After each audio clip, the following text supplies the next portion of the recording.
오늘 우리가 함께 읽은 사사기 3장 1절로 2절 말씀을 통해서 전쟁을 겪어본 일이 없는 이스라엘 자손의 세대들에게 라는 제목으로 하나님의 말씀을 함께 나누어 보려고 합니다. 말씀을 나누기 전에 우리가 봐야 할 것이 있다면 반면교사라고 하는 말이 있어요. 한국의 속담 가운데 하나인 반면교사다. 이야기는 사자성어인데요. 반자는 반대할 반자고요. 면은 얼굴 면자고요. 교는 가르칠 교자에 사는 스승사자입니다. 즉 반면교사라는 말은 다른 사람의 잘못된 일과 실패를 거울 삼아서 그것으로 배운다. 이런 뜻입니다. 즉 다른 사람들이 그릇된 길로 가고 잘못된 일을 하면 그것을 보고 나도 그릇된 길로 가고 잘못된 길로 가는 것이 아니라 나는 저렇게 살면 안 되겠구나. 내가 저 사람처럼 살면 나도 저 사람처럼 저렇게 나아가고 말겠구나. 그것을 보고 반면교사다. 이렇게 사자성어로 말하는 것입니다. 사자성어라는 것은 네 글자로 된 좋은 말이다 이런 뜻인데 반면교사. 또 다른 사자성어가 있는데요. 타산지석이다 라는 말이 있어요. 타자는 다른 타입니다. 즉 남을 나타낼 때 타인이라고 하잖아요. 다른 사람을 타인이라고 하는데 그 타자가 저 타자입니다. 그리고 산은 매산자, 그리고 지는 어조사 지자에 석은 돌석자입니다. 즉 저걸 그 말 그대로 말하면 다른 사람의 산에 있는 돌이다 이런 말이에요. 다른 사람의 산에 있는 돌, 그 돌이 아무 짝에 쓸모가 없지요. 내 산에 있는 돌이라면 그 돌을 치우든지 그 돌을 갖다가 뭐를 만들든지 간에 내 산의 돌인데 타산지석은 다른 사람의 돌이에요. 다른 사람의 산에 있는 돌. 즉 다른 사람 산에 있는 돌은 나에게 아무 필요가 없고 하잘것 없는 것입니다. 이렇게 비록 다른 사람의 하잘것 말이나 행동일지라도 그것이 나에게 가르침을 준다. 여러분 드라마를 보면서 어떻게 됩니까? 드라마에 몰입하게 돼요. 그래서 그 드라마 속의 주인공이 나와는 전혀 상관이 없는데 왜 그렇게 주인공이 힘들어하는 것을 보면 나도 마음이 아프고, 주인공이 슬퍼지면 나도 슬프고, 주인공이 사랑에 배반을 당하면 내가 배반을 당한 것 같은 그런 느낌이 들잖아요. 타산지석이라는 것은 나와는 전혀 쓸모없는 이런 것인데 그것을 통해서 내가 배울 것이 있다는 거예요. 드라마를 보면서도 나는 저렇게 안 살아야지. 난 절대 저렇게 안 살아야 돼 라고 느낀다면 그것이 그 드라마가 타산지석이 될 수 있는 것입니다. 오늘 우리가 읽은 본문의 내용이 이 두 가지의 뜻을 담고 있습니다. 하나님께서 이스라엘 백성들을 애굽에서 불러내어서 가나안 땅으로 보내실 때 뭐라고 말씀하셨어요? 가나안 땅에 모든 사람을 다 죽이라고 합니다. 왜냐하면 하나님께서는 가나안 땅의 악을 제거하시기를 원하셨습니다. 그러나 그들은, 즉 이스라엘 백성들은 강력한 지도자 여호수아가 살아있는 동안 가나안 사람들을 전부 다 몰아내지 못했습니다. 그들은 농사도 함께 지으면서 전쟁을 해야 됐기 때문에 자꾸 전쟁이 지연됐어요. 왜냐하면 가나안 땅에 발을 딛자마자 뭐가 끊겼죠? 만나가 끊겼습니다. 먹을 것이 없어졌어요. 그러니까 전쟁만 하기도 바쁜데 빨리 전쟁을 해서 저 땅에 살고 있는 가나안의 모든 악을 멸해야 되는데 무엇도 해야 돼요? 먹을 것도 장만해야 되는 거예요. 그냥 전쟁만 하는 것이 아니라 농사도 적으면서 전쟁을 해야 되기 때문에 전쟁이 계속 지연되었습니다. 결국 세월이 흘러서 가나안 전쟁을 치르던 세대들은 대부분 다 나이 먹어 죽고 전쟁을 모르는 세대가 이스라엘의 대다수를 차지하게 되었습니다. 이 가운데도 전쟁을 경험하신 분들이 있어요. 그런데요, 그 나머지들은 거의 대부분들은 전쟁을 경험하지 못한 사람들이에요. 물론 내가 전쟁이 일어나는 1950년에 태어났다. 우리 김수희 집사님 그 해에 태어났지만, 또 제니퍼 집사님 전쟁이 진행되고 있는 중간에 태어났지만 그때는 어려서 몰라요. 전쟁이 어떻게 피난 갔다 이야기만 들어서 알지 직접 경험하지 못했어요. 다만 우리 유권사님이나 송권사님은 어릴 때 피난 가는 엄마를 따라서 손잡고 피난 그런 기억이 있을 수 있습니다. 그런데요, 전쟁을 경험한 사람들은 어때요? 전쟁이 얼마나 우리를 못 살게 구는 것인지, 절대로 이 땅에서 전쟁이 일어나서는 안 되겠다라는 생각을 갖고 있지만, 전쟁을 경험하지 못한 사람들은 어때요? 아이고 뭐 전쟁 하는 거지 뭐. 몰라요. 전쟁에 대한 어려움이나 또 그것으로 피난 다녀본 경험이 없고 전쟁 때문에 가족들을 잃어버린 경험들이 없기 때문에 잘 모르는 것처럼, 지금 이스라엘 백성들이 가나안 땅에서 전쟁을 했던 세대들은 대부분 늙고 죽어서 없는 상태 속에 이제 전쟁을 모르는 사람들이 그 땅에 살고 있는 것입니다. 그래서 3장은 뭐라고 시작합니까? 여호와께서 가나안의 모든 전쟁들을 알지 못한 이스라엘을 시험하려 하시며, 또 이스라엘 자손의 세대 중에 아직 전쟁을 알지 못하는 자들에게 그것을 가르쳐주기 위해서 남겨두신 이방 민족들이 있다라고 이렇게 말씀하며 시작됩니다. 여호수아의 지휘 아래 사람들과 싸웠던 세대는 자신들이 무엇 때문에 가나안 땅에 왔으며 무엇 때문에 가나안 사람들과 싸워야 했는지 분명히 알고 있었습니다. 그들은 단지 먹고 살기 위해서 땅을 차지하려고 싸운 것만은 아니었습니다. 양식을 빼앗으려고 싸운 것도 아니었습니다. 그것은 죄와의 싸움이었고 하나님의 거룩한 땅에서 악한 세력들을 몰아내기 위한 싸움이었습니다. 이스라엘 백성들이 가나안 백성들과 싸울 수밖에 없었던 것은 그들이 모두 악한 자들이었기 때문입니다. 이것은 단순히 혁명이나 구테타가 아니었습니다.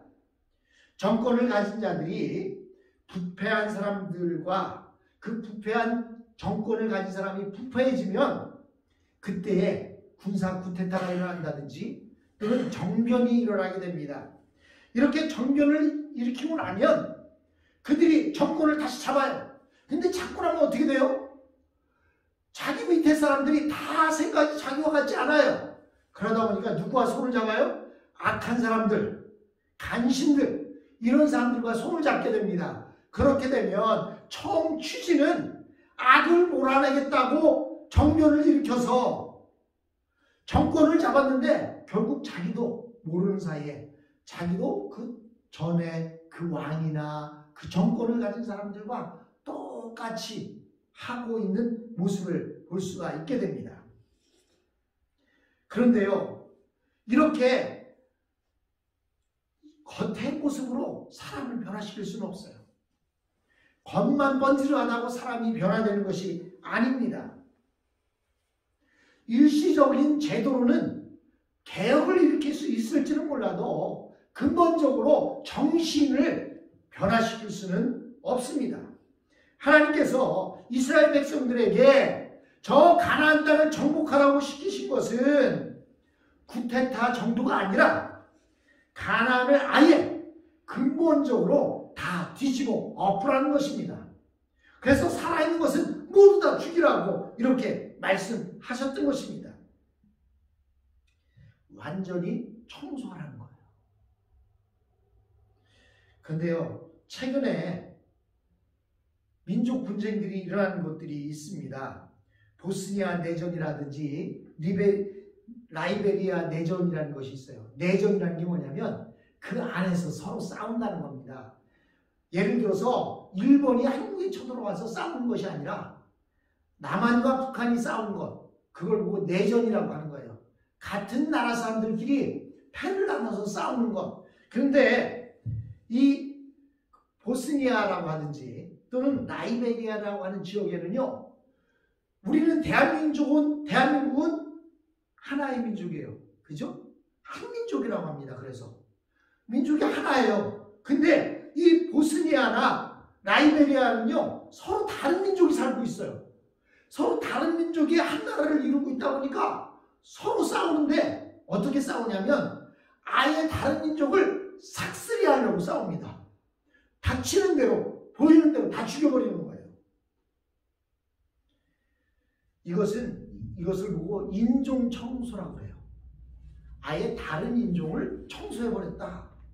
여러분, 히틀러가 전쟁 가운데서 유대인들을 600만 명이나 학살했습니다.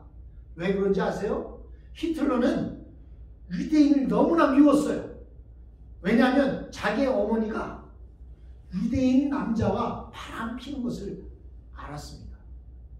그래서 이 히틀러는요, 유대인이 너무나 미웠어요. 그렇기 때문에 전쟁을 일으키고 지도자가 됐을 때 그 유대인들을 학살하기 시작했던 겁니다. 그것도 인종 청소의 하나였어요. 그러나 하나님께서 가나안 땅에 살고 있는 그 사람들을 인종 청소하라고 하는 뜻이 아니에요. 인종을 청소하라는 것이 아니라 그들의 잘못된 도덕과 윤리를 변화시키라고 하는 그러한 의미였습니다. 그런데도 그 가운데는 너무나 그것에 깊이 빠져 있어서 우상을 숭배하고 그렇게 살던 사람들이 많이 있었습니다. 여러분, 고대에는 경찰이 어디 있었습니까? 그냥 왕이 정치고 왕이 경찰이고 왕의 말 한마디면 모든 것이 해결되는 그런 시대였습니다. 가나안에 수많은 왕이 있었고 또 그들은 법으로 나라를 다스리는 사람들이 아니었습니다. 왕의 말이 온전히 법이 되었습니다. 즉 마피아 등록과 똑같았어요.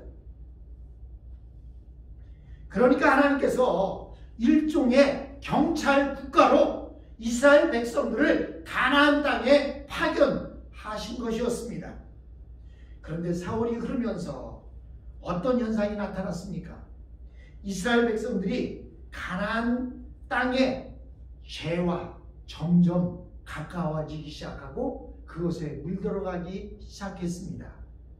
먹을 가까이 하다 보면 몸에 먹이 묻게 되어 있어요. 붉은 것을 가까이 하다 보면 몸에 붉은 것이 묻게 되어 있습니다. 이스라엘 백성들이 바로 그렇게 되었습니다. 그들이 굳이 가나안 사람들과 싸워야 할 이유를 잊어버렸어요. 그들의 그 타락을 대표적으로 잘 보여지는 예가 사사기에 나옵니다. 베냐민 지파로서 이스라엘 내전을 일으키게 된 사건이 나오고 있습니다. 여러분, 이 발단이 어떻게 되냐면요, 레위인이 첩을 데리고 있었는데 그 첩을 베냐민 사람들이 밤새 윤관하고 죽인 사건이 일어났습니다.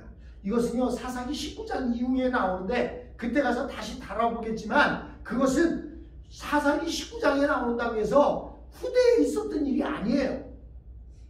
바로 이 초창기에 있었던 일이 후대에 적혀있을 뿐입니다. 여러분, 그 내용은 말씀 안 드려도 잘 알잖아요. 여러분, 레위 사람이라고 하는 것은 하나님이 택한 사람, 레위 사람은 하나님의 것이라고 말했습니다. 그런데 그 레위 사람이 어떻게 첩을 데리고 있을 수가 있어요?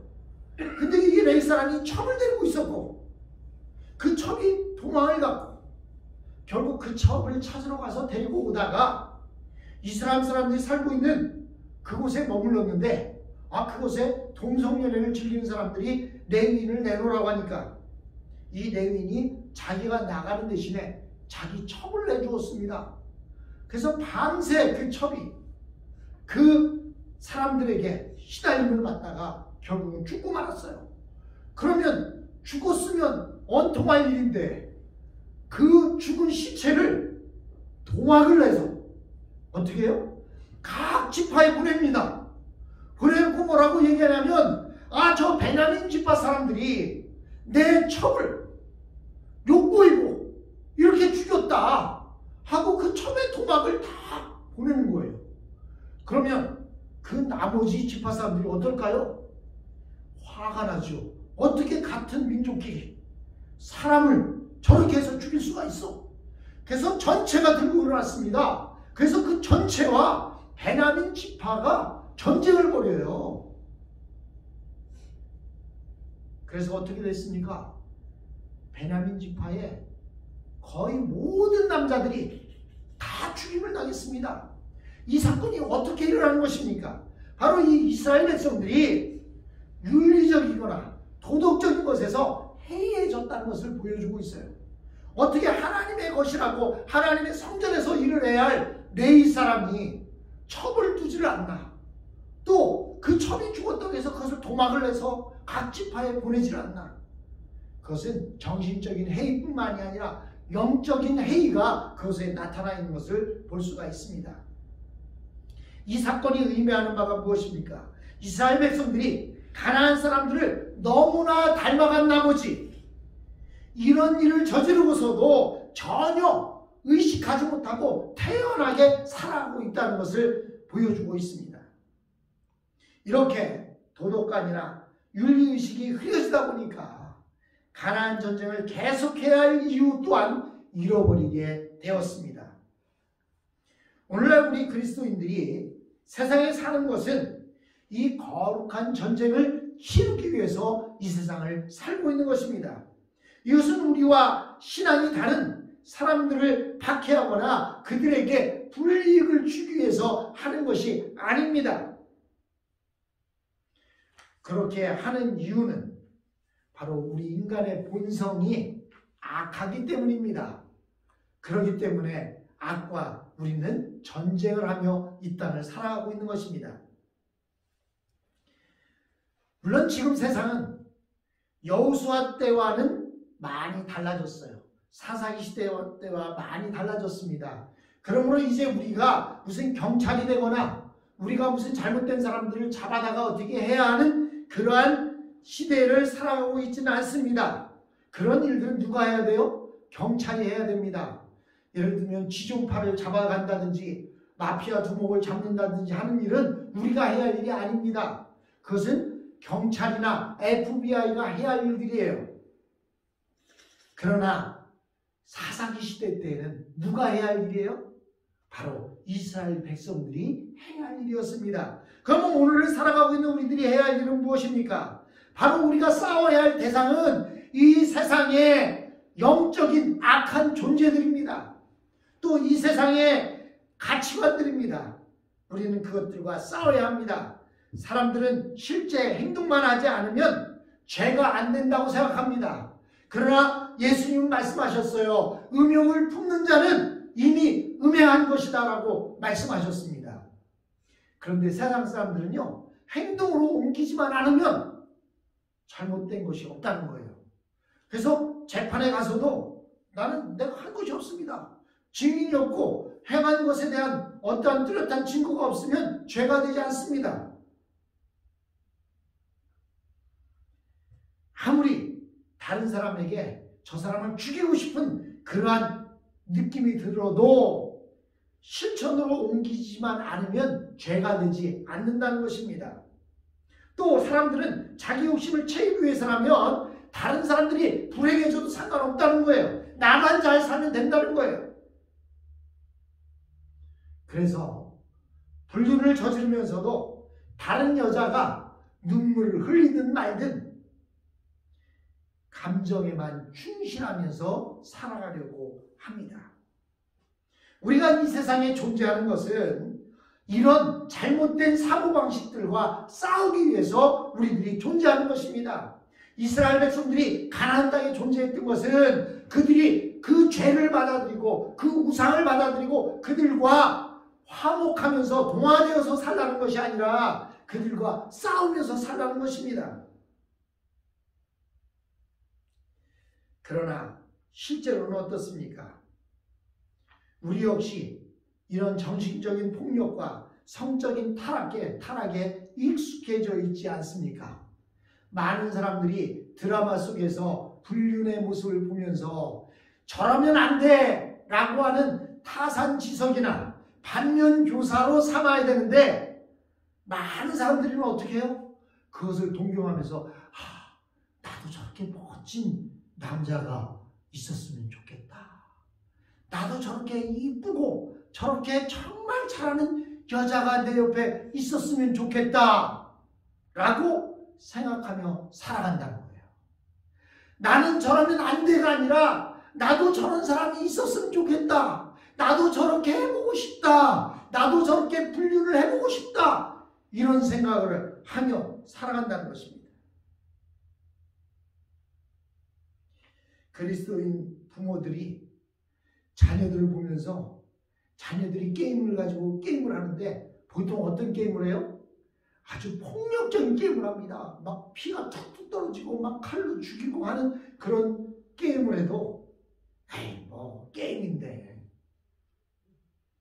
그냥 둡니다. 근데 여러분 폭력적인 모습을 계속 보면 어떻게 돼요? 나도 모르게 자꾸 충동이 일어나는 거예요. 여러분 찬양을 계속 불러보세요. 나도 모르게 뭐를 하다가도 입에서 흥얼흥얼 찬양이 흘러나옵니다. 근데요 유행가 가사를 계속 들어보세요. 그러면요 나도 모르게 찬양이 나오는 게 아니라 그 유행가 가사가 자꾸 입에서 맴돌고 자꾸 나와요. 차를 운전해 보십시오. 운전할 때 조용한 음악을 듣고 운전을 하면 운전도 조용히 합니다. 근데요 락이라든지 막 이런 음악을 틀어놓고 운전해 보세요. 나도 모르게 난폭 운전을 하게 됩니다. 여러분 우리는 하나님께서 우리를 이 땅에 보내신 것은 전쟁하라고 보냈습니다. 여러분 이스라엘 백성들에게 뭐라고 하나님 말씀하시냐면 여호와께서 가나안의 모든 전쟁을 알지 못하는 이스라엘을 시험하려 하시며 전쟁을 알지 못하는 사람들이 그들을 시험하겠다는 거예요. 무엇으로 시험해? 거기에 보니까 이스라엘 자손의 세대 중에 아직 전쟁을 알지 못하는 자들에게 그것을 가르쳐 알게 하려 해서 남겨두신 이방 민족들이 있었다는 거예요. 그러면서 블레셋의 5 군주 뭐 이러면서 이야기가 쭉 나옵니다. 여러분 우리는 살면서 평안하기를 원하고 전쟁이 없기를 원하고 그냥 나름대로 행복하게만 살기를 원해요. 근데 하나님께서는 우리 주위에 전쟁을 알지 못하는 우리들에게 전쟁이 무엇인가를 알게 하기 위해서 우리 주위에 악한 것들을 주셨다는 거예요. 왜? 타산지석으로 삼으라고. 반면교사로 삼으라고. 저 악한 자들을 보면서 나는 저렇게 살지 말아야지. 또 저 악한 자들을 보면서 전쟁은 여러분 전쟁이 나간 사람들이요 얼마나 긴장하고 있는 줄 아십니까? 왜냐하면 언제 어디에서 총알이 날아들어올지 몰라요. 그리고 어디서 폭탄이 떨어질지 몰라요. 그래서 그렇게 전쟁을 하면서 전쟁을 치르고 돌아온 사람들이 여러분 가족들이 군인분들 가운데 전쟁터에 갔다 온 그 군인들이요 6개월, 1년, 2년 정신치료를 받습니다. 왜 그래요? 침대에서 잠을 자다가도 갑자기 무엇인가 쿵 하는 소리가 나면요 어떻게 하는 줄 아십니까? 자던 침대에서 벌떡 일어나서 침대 밑으로 겨들어갑니다. 왜 그런지 알아요? 그 전쟁에 대한 그 잔상이 남아있기 때문에 어디서 폭탄이 떨어졌는 줄 알고 침대 밑으로 겨들어가는 거예요. 그리고 어디에서 어떤 사람들이 남 모르는 사람들이 녹화하면요 문을 안 열고 도망가서 숨습니다. 왜 그래요? 전쟁이 그렇게 무섭다는 거예요. 그리고 전쟁터에서 그 내 동료가 죽어가는 모습을 본 사람들은요 얼마나 그것이 두려운지 모릅니다. 하나님께서 가나안 땅에 블레셋의 다수 왕들을 남겨둔 이유는 전쟁을 알지 못하는 이스라엘 백성들에게 전쟁이 얼마나 어려운 것인지, 또 내가 너를 얼마나 사랑하고 있었는지, 하나님이 사랑했기에 지금 이렇게 살고 있다는 것을 알게 하기 위해서 하나님께서는 그 블레셋 사람들과 그런 사람들을 옆에 남겨두셨다는 겁니다.